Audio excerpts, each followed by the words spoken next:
क्या एक पत्नी अपने प्रेम से मौत को भी हरा सकती है? सावित्री एक ऐसी पत्नी जिसने अपने पति सत्यवान के लिए यमराज तक से टक्कर ले ली। जब सत्यवान की मृत्यु का समय आया, सावित्री ने अपने अटूट प्रेम और बुद्धि से यमराज को भी झुका दिया और आखिरकार अपने पति को वापस जीवन दिला दिया।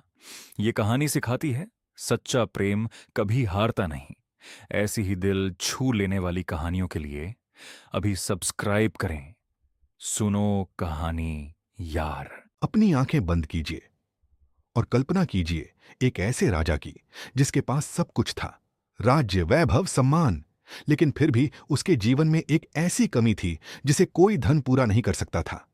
एक खालीपन जो हर रात उसे अंदर से तोड़ देता था।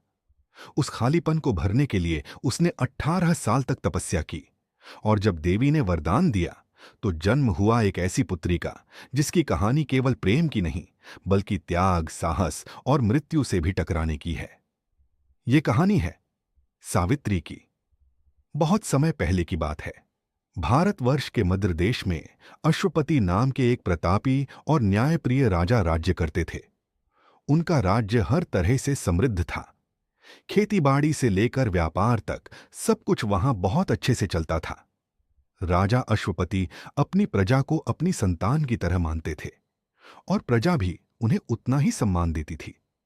लेकिन इतना सब होने के बाद भी राजा के मन में एक गहरा खालीपन था। उनका महल धन और वैभव से भरा हुआ था, लेकिन वहां किसी बच्चे की किलकारियां नहीं गूंजती थीं। राजा और उनकी रानी हमेशा इसी चिंता में रहते थे कि उनके बाद इस राज्य और उनके वंश का क्या होगा। राजा ने कई ऋषियों से सलाह ली, बड़े बड़े यज्ञ करवाए, धर्म कर्म के सभी कार्य किए, लेकिन उन्हें संतान का सुख प्राप्त नहीं हुआ। अंत में राजा अश्वपति ने निश्चय किया कि वे स्वयं कठोर तपस्या करेंगे। उन्होंने देवी सावित्री की उपासना करने का संकल्प लिया। राजा ने राजपाट के सुखों का त्याग कर दिया और नियमित रूप से उपवास और ध्यान में लीन हो गए। ये तपस्या 1-2 वर्ष की नहीं थी, ये पूरे 18 वर्षों तक चली। उन्होंने हर मौसम की कठोरता सही, चाहे वह तपती धूप हो या कड़ाके की ठंड। उनकी भक्ति और निष्ठा इतनी गहरी थी कि अंततः देवी सावित्री उनके सामने प्रकट हुईं। देवी ने कहा कि वे उनकी भक्ति से प्रसन्न हैं और उन्हें वरदान मांगने को कहा। राजा ने विनम्र भाव से कहा कि उन्हें एक ऐसी संतान चाहिए जो उनके वंश का नाम रोशन करे। देवी ने उन्हें आशीर्वाद दिया कि उनके घर एक तेजस्वी पुत्री जन्म लेगी जो संसार में नया इतिहास रचेगी। कुछ समय बाद रानी ने एक कन्या को जन्म दिया। देवी के आशीर्वाद से जन्मी उस बालिका का नाम रखा गया सावित्री। सावित्री बचपन से ही अन्य बच्चों से अलग थी। उसकी आंखों में एक अद्भुत चमक थी जो हर किसी को प्रभावित कर देती थी। जैसे जैसे वह बड़ी हुई, उसकी बुद्धि और ज्ञान की चर्चा दूर दूर तक फैलने लगी। कम उम्र में ही उसने वेद, शास्त्र और राजनीति की शिक्षा प्राप्त कर ली। उसकी सुंदरता ऐसी थी मानो कोई देवी पृथ्वी पर अवतरित हुई हो। लेकिन उसकी सबसे बड़ी विशेषता उसका व्यक्तित्व था। वह इतनी विदुषी और तेजस्वी थी कि बड़े बड़े योद्धा और राजकुमार भी उसके सामने आने में संकोच करते थे। समय बीतता गया। सावित्री विवाह योग्य हो गई। अब राजा अश्वपति को एक नई चिंता सताने लगी। कई राजकुमार उसके रूप की चर्चा सुनकर आते, लेकिन उससे मिलकर बिना प्रस्ताव दिए ही लौट जाते। राजा को लगा कि यदि ऐसा ही चलता रहा तो उनकी बेटी जीवन भर अकेली रह जाएगी। एक दिन उन्होंने सावित्री को बुलाया, प्यार से समझाते हुए कहा कि उसका तेज ही उसके विवाह में बाधा बन रहा है। फिर उन्होंने उसे एक विशेष अधिकार दिया। उन्होंने कहा कि अब वह स्वयं अपने लिए योग्य वर का चयन करे। सावित्री ने अपने पिता की आज्ञा स्वीकार की। वह एक रथ पर सवार होकर पूरे भारतवर्ष की यात्रा पर निकल पड़ी। उसके साथ कुछ मंत्री और सैनिक भी थे। कई महीनों तक वह यात्रा करती रही। वह अनेक राजमहलों में गई, कई राजकुमारों से मिली। कहीं उसे धन मिला, कहीं शक्ति, लेकिन उसे वह सच्चाई और शांति कहीं नहीं मिली जिसकी उसे तलाश थी। वह एक ऐसे जीवन साथी की खोज में थी जो चरित्रवान हो और कर्तव्यनिष्ठ हो। जब वह महलों की चकाचौंध से थक गई तो उसने जंगलों और आश्रमों की ओर जाने का निर्णय लिया। एक दिन घने जंगल में उसकी नजर एक आश्रम पर पड़ी। वहां उसने एक युवक को देखा जो साधारण वस्त्रों में लकड़ियां काट रहा था। उसकी आंखों में एक अद्भुत दृढ़ता और सरलता थी। उसके व्यक्तित्व में राजसी गरिमा झलक रही थी। जब सावित्री ने उसके बारे में पूछा तो पता चला कि उसका नाम सत्यवान है। उसके पिता द्युमत सेन कभी एक राजा थे, लेकिन उनका राज्य छिन गया था और वे अंधे हो गए थे। अब सत्यवान अपने माता पिता की सेवा में लगा रहता था।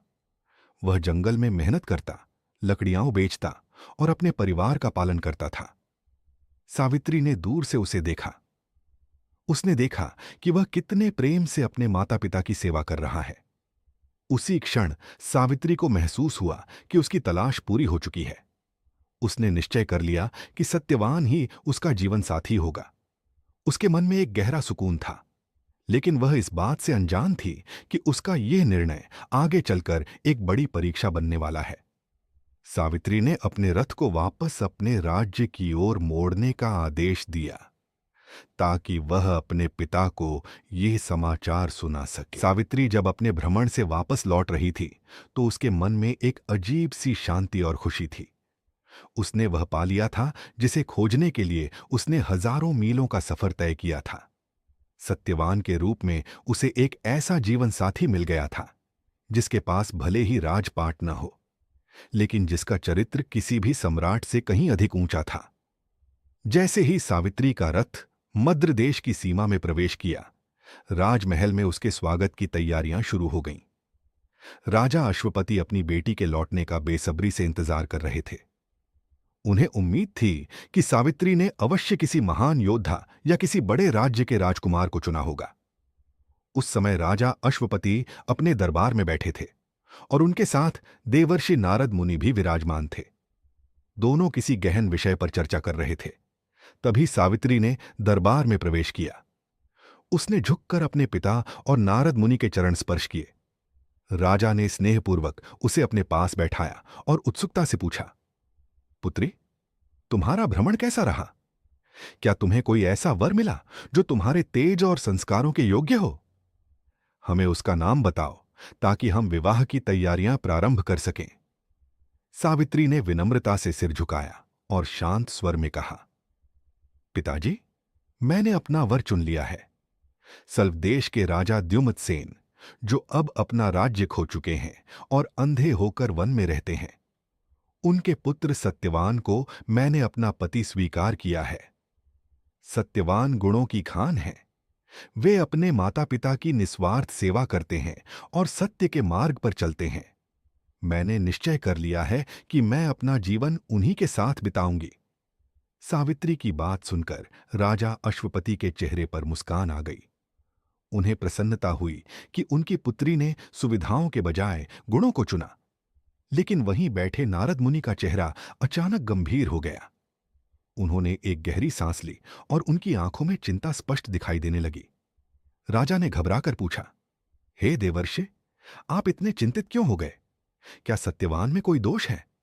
नारद मुनि ने धीमे स्वर में कहा, राजन, सत्यवान में कोई दोष नहीं है। वह गुणों का सागर है, बलवान है, बुद्धिमान है, धर्मपरायण है। वह अपने पिता का परम भक्त है और हर दृष्टि से सावित्री के योग्य है। लेकिन उसकी नियति में एक कठोर सत्य लिखा है। आज से ठीक 1 वर्ष बाद सत्यवान की मृत्यु निश्चित है। उसका जीवन केवल 365 दिनों का है। यह सुनते ही दरबार में सन्नाटा छा गया। राजा अश्वपति के पैरों तले जमीन खिसक गई। उन्होंने व्याकुल होकर कहा, पुत्री, तुमने सुना? जिस व्यक्ति की आयु केवल 1 वर्ष हो, उससे विवाह करके तुम अपने जीवन को संकट में क्यों डालना चाहती हो? तुम अभी युवा हो, तुम्हारा पूरा जीवन तुम्हारे सामने है। मैं तुम्हें दूसरा अवसर देता हूं। तुम किसी और योग्य राजकुमार को चुन लो। सावित्री के चेहरे पर कोई भय नहीं था। वह पूर्णतः शांत थी। उसने दृढ़ स्वर में कहा, पिताजी, हमारे धर्म में कन्या केवल 1 बार दी जाती है। मैंने अपने मन में सत्यवान को अपना पति मान लिया है। अब चाहे उनकी आयु लंबी हो या छोटी, धन हो या अभाव, वे ही मेरे पति हैं। मनुष्य अपना मार्ग चुनता है, लेकिन नियति उस पर मुहर लगाती है। यदि मेरे भाग्य में दुख है तो मैं उसे भी स्वीकार करूंगी, पर मैं अपने वचन से पीछे नहीं हटूंगी। राजा ने उसे बहुत समझाया, भविष्य के दुखों का भय दिखाया, लेकिन सावित्री अडिग रही। नारद मुनि ने अंततः कहा, राजन, सावित्री कोई साधारण कन्या नहीं है। इसका निश्चय अटल है, इसे रोकना व्यर्थ है। होने दीजिए यह विवाह।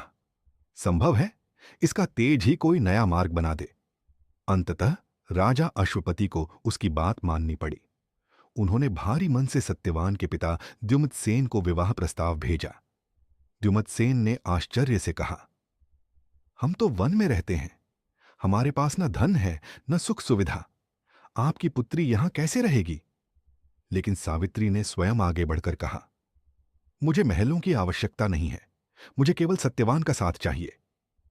इस प्रकार वन में ही बहुत सादगी से उनका विवाह संपन्न हुआ। सावित्री ने अपने आभूषण, राजसी वस्त्र और ऐश्वर्य त्याग दिए। वह एक साधारण वनवासी जीवन अपनाकर अपने पति और सास ससुर के साथ रहने लगी। सत्यवान प्रसन्न था, लेकिन सावित्री के मन में नारद मुनि की वह भविष्यवाणी हर पल गूंजती रहती थी। वह हर दिन के साथ मृत्यु के उस क्षण के और करीब पहुंच रही थी। उसने अपना दुख किसी को नहीं बताया। वह सेवा करती रही, मुस्कुराती रही और भीतर ही भीतर स्वयं को तैयार करती रही। अब वह उस दिन का इंतजार कर रही थी जब उसे मृत्यु के देवता से सामना सावित्री और सत्यवान के विवाह को अब कई महीने बीत चुके थे। राजमहल की सुख सुविधाओं में पली बढ़ी सावित्री के लिए जंगल का जीवन आसान नहीं था, लेकिन उसने एक बार भी शिकायत नहीं की। वह हर दिन सूर्योदय से पहले उठती, नदी से जल लेकर आती, अपने अंधे सास ससुर के लिए भोजन बनाती और आश्रम की साफ सफाई करती। सत्यवान ने कई बार कहा कि वह इतना कष्ट न उठाए, लेकिन सावित्री हमेशा मुस्कुराकर कहती, पति और परिवार की सेवा ही मेरा सबसे बड़ा सुख है। सत्यवान अपनी पत्नी के इस समर्पण को देखकर प्रभात के सूर्य जैसा प्रसन्न रहता था, लेकिन उसे इस बात का जरा भी एहसास नहीं था कि सावित्री के मन में दुख का कितना गहरा सागर उमड़ रहा है। सावित्री हर दिन गिनती थी। नारद मुनि की वह भविष्यवाणी उसके कानों में तलवार की धार की तरह चुभती रहती थी। समय बीत रहा था और सत्यवान की मृत्यु का दिन धीरे धीरे पास आता जा रहा था। अब उस 1 वर्ष को पूरा होने में सिर्फ 4 दिन शेष थे। सावित्री ने निश्चय किया कि अब उसे अपनी आत्मिक शक्ति को जागृत करना होगा, क्योंकि मनुष्य की शक्ति से मृत्यु को नहीं हराया जा सकता। उसने त्रिरात्र व्रत करने का संकल्प लिया। 3 दिन और 3 रात बिना अन्न बिना जल एक ही स्थान पर खड़े रहकर तपस्या। जब सावित्री ने यह कठिन व्रत आरंभ किया तो उसके सास ससुर चिंतित हो उठे।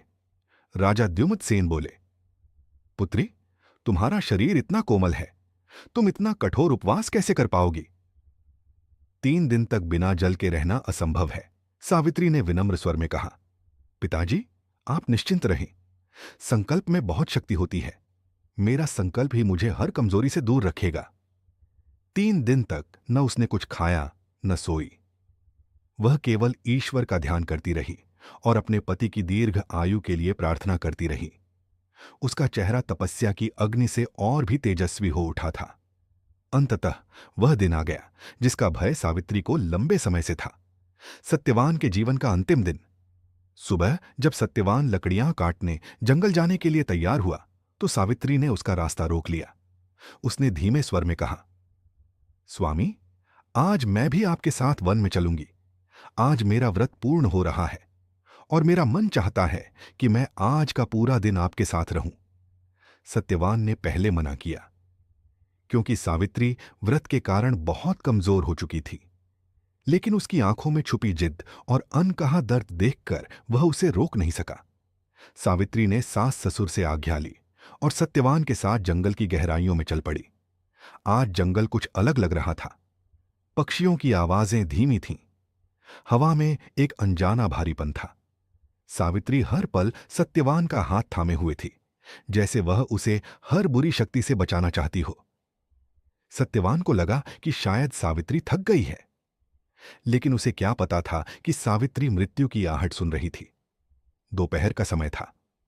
सत्यवान ने एक बड़े पेड़ के नीचे सावित्री को बैठाया और स्वयं लकड़ियां काटने लगा। कुछ ही क्षण बाद उसके हाथ से कुल्हाड़ी छूट गई। उसने अपना सिर पकड़ लिया और लड़खड़ाकर नीचे बैठ गया। वह कराहते हुए बोला, सावित्री, मेरे सिर में बहुत तेज दर्द हो रहा है, मेरे शरीर में जलन है और आंखों के सामने अंधेरा छा रहा है। मुझे लगता है मुझे थोड़ा विश्राम करना होगा। सावित्री का दिल तेजी से धड़कने लगा। उसे समझ आ गया, वह क्षण आ चुका है। उसने तुरंत सत्यवान का सिर अपनी गोद में रख लिया। धीरे धीरे सत्यवान की सांसें मंद पड़ने लगीं। उसका शरीर ठंडा होने लगा। चारों ओर गहरा सन्नाटा छा गया, जैसे समय स्वयं ठहर गया हो। तभी सावित्री ने देखा कि जंगल की हरियाली धुंधली पड़ने लगी है और दूर से एक काली छाया उनकी ओर बढ़ रही है। वह कोई साधारण छाया नहीं थी। लंबा कद, लाल आंखें और हाथ में एक पाश। वह स्वयं मृत्यु के देवता यमराज थे। सावित्री ने अपने पति को और कसकर पकड़ लिया। वह भयभीत नहीं थी, उसकी आंखों में एक अद्भुत साहस था। यमराज ने सत्यवान के पास आकर उसके प्राण निकालने शुरू किए। सावित्री ने हिम्मत करके पूछा, आप कौन हैं और मेरे पति के साथ क्या कर रहे हैं? यमराज ने गंभीर स्वर में कहा, हे देवी, मैं यमराज हूं। सत्यवान का समय पूर्ण हो चुका है। मैं उसके प्राण लेने आया हूं। तुम महान पतिव्रता हो, इसलिए मैं तुम्हारे सामने प्रकट हुआ हूं। अब इस शरीर को छोड़ दो। जो जन्म लेता है उसे जाना ही पड़ता है। ये कहकर यमराज सत्यवान के प्राण लेकर दक्षिण दिशा की ओर बढ़ने लगे। लेकिन उन्हें यह झांत नहीं था कि सावित्री हार मानने वाली नहीं है। वह भी उनके पीछे पीछे चल पड़ी, उस मार्ग पर जहां से कोई वापस नहीं आता। यमराज ने सत्यवान के सूक्ष्म शरीर अर्थात आत्मा को अपने पाश में बांधा और दक्षिण दिशा की ओर बढ़ने लगे। यह वह मार्ग था जहां से लौटना किसी भी जीवित प्राणी के लिए असंभव था। यमराज को लगा था कि सावित्री अपने पति के निर्जीव शरीर के पास बैठकर विलाप करेगी, लेकिन जब उन्होंने पीछे मुड़कर देखा तो वे आश्चर्यचकित रह गए। सावित्री उनके पीछे पीछे चली आ रही थी। उसके चेहरे पर थकान नहीं थी, बल्कि एक अद्भुत तेज था। वह पत्थरीले रास्तों और कांटों की परवाह किए बिना मृत्यु के देवता का पीछा कर रही थी। यमराज रुक गए। उन्होंने गंभीर स्वर में कहा, हे सावित्री, तुमने अपना कर्तव्य पूरा कर लिया है। एक पत्नी का साथ उसके पति के शरीर तक ही होता है। अब तुम लौट जाओ और सत्यवान का अंतिम संस्कार करो। इससे आगे का मार्ग केवल मृत आत्माओं के लिए है। कोई जीवित मनुष्य यहां कदम नहीं रख सकता। सावित्री ने बिना डरे विनम्र किंतु दृढ़ स्वर में उत्तर दिया, हे देवताओं के देव, जहां मेरे पति जा रहे हैं वहां जाना ही मेरा धर्म है। एक पत्नी के लिए उसका पति ही उसका संपूर्ण संसार होता है। मैंने सच्चा प्रेम किया है और सदैव सत्य के मार्ग पर चली हूं। मेरे पतिव्रत धर्म की शक्ति और मेरी तपस्या मुझे आपके पीछे चलने की अनुमति देती है। शास्त्रों में कहा गया है कि साथ साथ कुछ कदम चलने से भी मित्रता हो जाती है, और मैं तो आपके साथ इतनी दूर तक आ चुकी हूं। इस नाते आप मेरे मित्र हुए, और मित्र से संवाद करना अनुचित नहीं होता। यमराज सावित्री की बुद्धिमत्ता और उसकी वाणी से अत्यंत प्रभावित हुए। उन्होंने सोचा, दुख की इस घड़ी में भी यह स्त्री इतनी गहरी और धर्मयुक्त बातें कर रही है। यमराज बोले, सावित्री, मैं तुम्हारे तर्क और तुम्हारी भक्ति से प्रसन्न हूं। मुझसे एक वरदान मांग लो, लेकिन ध्यान रहे, मैं तुम्हारे पति के प्राण वापस नहीं करूंगा। सत्यवान के जीवन के अतिरिक्त तुम जो चाहो मांग सकती हो। सावित्री ने एक क्षण विचार किया और कहा, हे प्रभु, मेरे ससुर द्युमत्सेन अपने राज्य से वंचित हो चुके हैं और उनकी दृष्टि भी चली गई है। वे वन में अंधकार में जीवन बिता रहे हैं। कृपा करके उन्हें उनकी आंखों की रोशनी लौटा दीजिए, ताकि वे इस सुंदर संसार को फिर से देख सकें। यमराज ने तुरंत कहा, तथास्तु, तुम्हारे ससुर की दृष्टि वापस आ जाएगी। अब तुम अपना वरदान पा चुकी हो।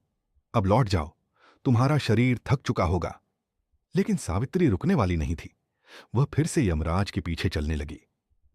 यमराज कुछ दूर और बढ़े, फिर पीछे मुड़कर देखा। सावित्री अब भी उनके पीछे थी। उन्होंने पुनः समझाया, पुत्री, यह मार्ग अत्यंत कठिन है। यहां की हवा और अंधकार तुम सहन नहीं कर पाओगी। अब लौट जाओ।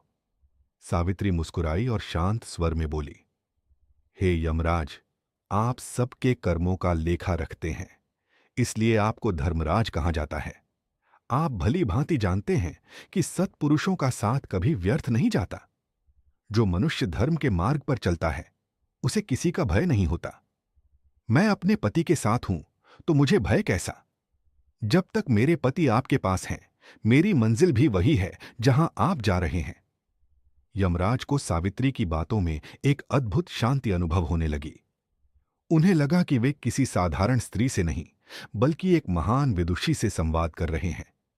वे बोले, सावित्री, तुम्हारे वचन मेरे हृदय को प्रिय लग रहे हैं। मैं तुम्हें एक और वरदान देने को तैयार हूं। मांगो, क्या चाहती हो? पर स्मरण रहे, सत्यवान के प्राण नहीं मिलेंगे। सावित्री ने दूसरा वरदान मांगा। हे धर्मराज, मेरे ससुर का जो राज्य शत्रुओं ने उनसे छीन लिया था, वह उन्हें वापस मिल जाए और वे पुनः अपने राज्य के न्यायप्रिय राजा बन सकें। यमराज ने बिना विलंब कहा, तथास्तु, उन्हें उनका राज्य शीघ्र ही वापस मिल जाएगा।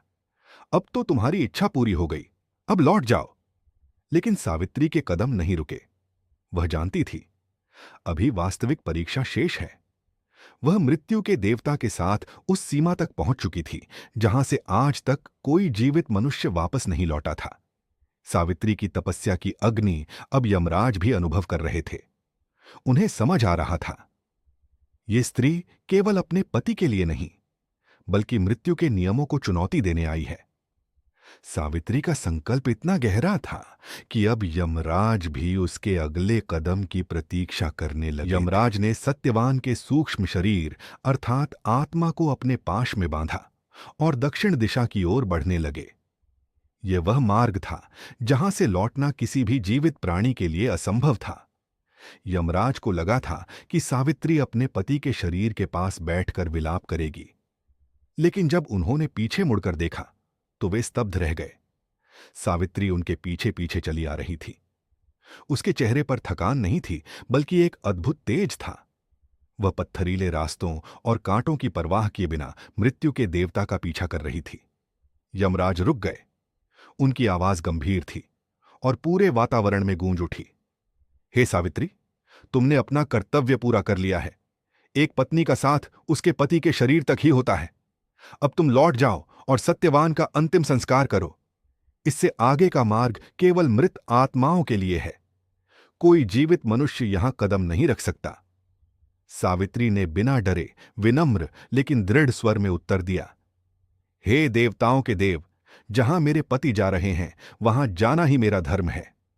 एक पत्नी के लिए उसका पति ही उसका संसार होता है।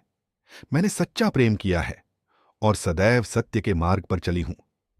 मेरे पतिव्रत धर्म की शक्ति और मेरी तपस्या मुझे आपके पीछे चलने की अनुमति देती है। शास्त्रों में कहा गया है, साथ चलने से मित्रता हो जाती है, और मैं तो आपके साथ इतनी दूर आ चुकी हूं। इस नाते आप मेरे मित्र हुए, और मित्र से संवाद करना अनुचित नहीं होता। यमराज उसकी बुद्धिमत्ता और वाणी से प्रभावित हुए। उन्होंने सोचा, दुख की इस घड़ी में भी यह स्त्री इतनी गहरी और धर्मयुक्त बातें कर रही है। वे बोले, सावित्री, मैं तुम्हारी भक्ति और तर्क से प्रसन्न हूं। मुझसे एक वरदान मांग लो, लेकिन ध्यान रहे, मैं तुम्हारे पति के प्राण वापस नहीं करूंगा। सत्यवान के जीवन के अतिरिक्त तुम जो चाहो मांग सकती हो। सावित्री ने शांत भाव से कहा, हे प्रभु, मेरे ससुर द्युमत्सेन अपने राज्य से वंचित हो चुके हैं। उनकी दृष्टि भी चली गई है। वे अंधकार में जीवन बिता रहे हैं। कृपा करके उन्हें उनकी आंखों की रोशनी लौटा दीजिए, ताकि वे इस संसार को फिर से देख सकें। यमराज ने तुरंत कहा, तथास्तु, तुम्हारे ससुर की दृष्टि वापस आ जाएगी। अब तुम लौट जाओ। लेकिन सावित्री नहीं रुकी। वह फिर से उनके पीछे चलने लगी। कुछ दूर जाने के बाद यमराज ने फिर पीछे मुड़कर देखा। सावित्री अब भी उनके पीछे थी। उन्होंने फिर कहा, पुत्री, यह मार्ग अत्यंत कठिन है। यहां की हवा और अंधकार तुम सहन नहीं कर पाओगी। अब लौट जाओ। सावित्री मुस्कुराई। उसकी आवाज शांत थी, पर भीतर अडिग शक्ति थी। हे यमराज, आप धर्मराज हैं। आप जानते हैं कि धर्म के मार्ग पर चलने वाले को भय नहीं होता। मैं अपने पति के साथ हूं, तो मुझे भय कैसा? जब तक मेरे पति आपके पास हैं, मेरी मंजिल भी वही है जहां आप जा रहे हैं। यमराज अब सचमुच प्रभावित हो चुके थे। उन्होंने कहा, सावित्री, तुम्हारे शब्द मेरे हृदय को स्पर्श कर रहे हैं। मैं तुम्हें एक और वरदान देता हूं। मांगो, क्या चाहती हो, लेकिन याद रखो, सत्यवान के प्राण नहीं मिलेंगे। सावित्री ने दूसरा वरदान मांगा, हे धर्मराज, मेरे ससुर का जो राज्य उनसे छीन लिया गया था वह उन्हें वापस मिल जाए और वे पुनः अपने राज्य के राजा बन सकें। यमराज ने कहा, तथास्तु, उन्हें उनका राज्य वापस मिलेगा। अब लौट जाओ। लेकिन सावित्री के कदम अब भी नहीं रुके।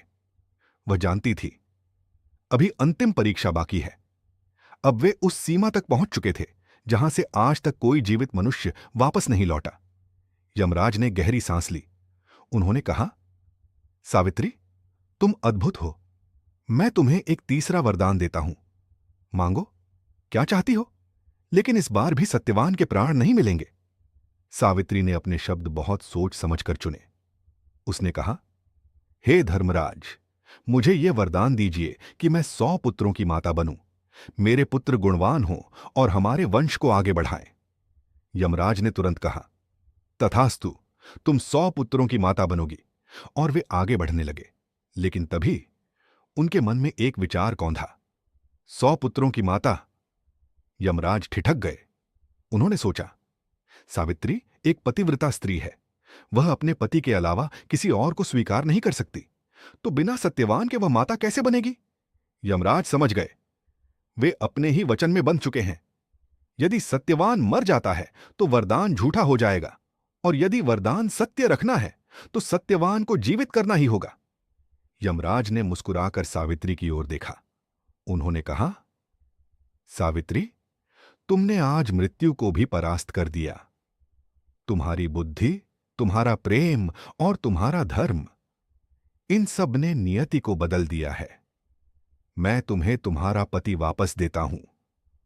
और उन्होंने सत्यवान और सावित्री जब जंगल से लौटकर अपने आश्रम पहुंचे तो वहां का नजारा ही बदला हुआ था। राजा द्युमत्सेन, जो सालों से अंधेरे में जी रहे थे, आज अपनी आंखों से अपनी बहू और बेटे को देख रहे थे। उनकी आंखों में आंसू थे, पर ये आंसू दुख के नहीं बल्कि अपार खुशी के थे। सावित्री ने आगे बढ़कर अपने सास ससुर के चरण स्पर्श किए। राजा द्युमत्सेन ने भावुक होकर कहा, पुत्री, आज मेरा जीवन धन्य हो गया। मैंने न सिर्फ अपनी आंखें वापस पाई हैं, बल्कि मुझे महसूस हो रहा है कि हमारे बुरे दिन अब हमेशा के लिए खत्म हो गए हैं। सावित्री ने अब तक अपनी तपस्या और यमराज से हुई बातचीत के बारे में किसी को कुछ नहीं बताया था। वह हमेशा की तरह विनम्र बनी रही, लेकिन सत्यवान अब भी थोड़ा भ्रमित था। उसने सबको बताया कैसे जंगल में उसे अचानक नींद आ गई थी और कैसे एक काला साया उसे अपने साथ ले जा रहा था। तब वहां मौजूद अर्षियों और विद्वानों ने सावित्री के चेहरे पर एक अद्भुत तेज देखा। उन्होंने सत्यवान से कहा, बेटा, तुम जिसे नींद समझ रहे हो वह मृत्यु थी, और तुम आज अगर हमारे बीच खड़े हो तो वह सिर्फ और सिर्फ सावित्री की भक्ति और उसकी बुद्धि का चमत्कार है। तब सावित्री ने धीरे धीरे सारी घटना सुनाई, कैसे उसने यमराज का पीछा किया और कैसे 3 वरदान मांगकर उसने मृत्युलोक के स्वामी को भी निःशब्द कर दिया। ये सुनकर वहां मौजूद हर व्यक्ति स्तब्ध रह गया। राजा द्युमत्सेन की आंखों से गर्व के आंसू बहने लगे। उन्होंने कहा, सावित्री, तुम हमारे कुल की बहू नहीं बल्कि इस पूरे वंश की रक्षक हो। तुमने मृत्यु को हराकर यह सिद्ध कर दिया है कि सच्चा प्रेम और धर्म किसी भी असंभव को संभव बना सकता है। अभी ये बातें चल ही रही थीं कि दूर से घोड़ों की टापों और रथों की गर्जना सुनाई दी। सलवा देश के मंत्री और सैनिकों की एक बड़ी टुकड़ी वहां पहुंच चुकी थी। उन्होंने आकर राजा द्युमत्सेन के सामने घुटने टेक दिए और कहा, हे राजन, आपके शत्रुओं में अचानक आपसी फूट पड़ गई है और वे भय के कारण राज्य छोड़कर भाग गए हैं। प्रजा आपको खोज रही है। महल को फिर से सजाया गया है और पूरा राज्य आपकी वापसी का इंतजार कर रहा है। अगली सुबह सावित्री और सत्यवान ने उस पुरानी झोपड़ी को प्रणाम किया जहां उन्होंने अपने वनवास के दिन बिताए थे। सावित्री ने उस वन की मिट्टी अपने माथे से लगाई जहां उसने मृत्यु से युद्ध किया था। इसके बाद एक भव्य जुलूस निकला जो उन्हें उनके राज्य वापस ले गया। मद्र देश के राजा अश्वपति भी वहां पहुंचे। जब उन्हें पता चला कि उनकी पुत्री ने नारद मुनि की उस भयानक भविष्यवाणी को झूठा साबित कर दिया है, तो उनका सीना गर्व से चौड़ा हो गया। उन्होंने सावित्री को गले लगाया और कहा, पुत्री, आज मैंने जाना कि तुम्हारा तेज डराने के लिए नहीं, बल्कि मृत्यु के अंधकार को मिटाने के लिए था। सलवा देश में एक नया सवेरा हुआ। सत्यवान को युवराज घोषित किया गया और सावित्री वहां की महारानी बनी। लेकिन राजमहल की चकाचौंध में भी सावित्री ने अपने संस्कार नहीं छोड़े। वह आज भी रोज सुबह उठकर पूजा करती और गरीबों की सेवा में अपना समय बिताती। यमराज के वरदान के अनुसार सावित्री और सत्यवान के 100 पुत्र हुए, जो आगे चलकर महान योद्धा और न्यायप्रिय राजा बने। सावित्री ने सत्यवान के साथ एक स्वर्ण युग जिया, जहां उनके राज्य में न कोई बीमार होता था, न कोई भूखा सोता था। सावित्री की यह कथा सिर्फ एक पत्नी के प्रेम की कहानी नहीं है, बल्कि यह एक इंसान के दृढ़ निश्चय की जीत है। इसने हमें सिखाया, यदि आपका मार्ग सत्य पर आधारित हो, तो आप किस्मत के लिखे को भी बदल सकते हैं। सावित्री ने स्वयं मृत्यु के देवता यमराज को यह सिखाया कि एक स्त्री का आत्मबल ब्रह्मांड की सबसे बड़ी शक्ति होता है। आज भी भारत के हर कोने में सावित्री का नाम सम्मान से लिया जाता है। हर वर्ष वट सावित्री व्रत में महिलाएं उस बरगद के पेड़ की पूजा करती हैं, जिसके नीचे सत्यवान के प्राण लौटे थे। यह कहानी हमें सिखाती है, मुश्किलें, चाहे मृत्यु जितनी बड़ी क्यों न हो, यदि मन में विश्वास और बुद्धि में चतुराई हो, तो हर युद्ध जीता जा सकता है। सावित्री और सत्यवान की यह अमर गाथा युगों युगों तक लोगों के दिलों में जीवित रहेगी। ये प्रेम की वह रोशनी है जो कभी मंद नहीं पड़ती, और ये वह कथा है जो हर पीढ़ी को सिखाती है कि सच्चे प्रेम में ही परमात्मा का वास होता है। इस प्रकार सत्यवान और सावित्री ने धरती पर धर्म की स्थापना की, और अंत में दोनों ने एक साथ इस संसार का त्याग किया और स्वर्ग में अपना स्थान पाया। उनका जीवन एक प्रेरणा पुंज है जो आज भी अंधेरे में भटकने वालों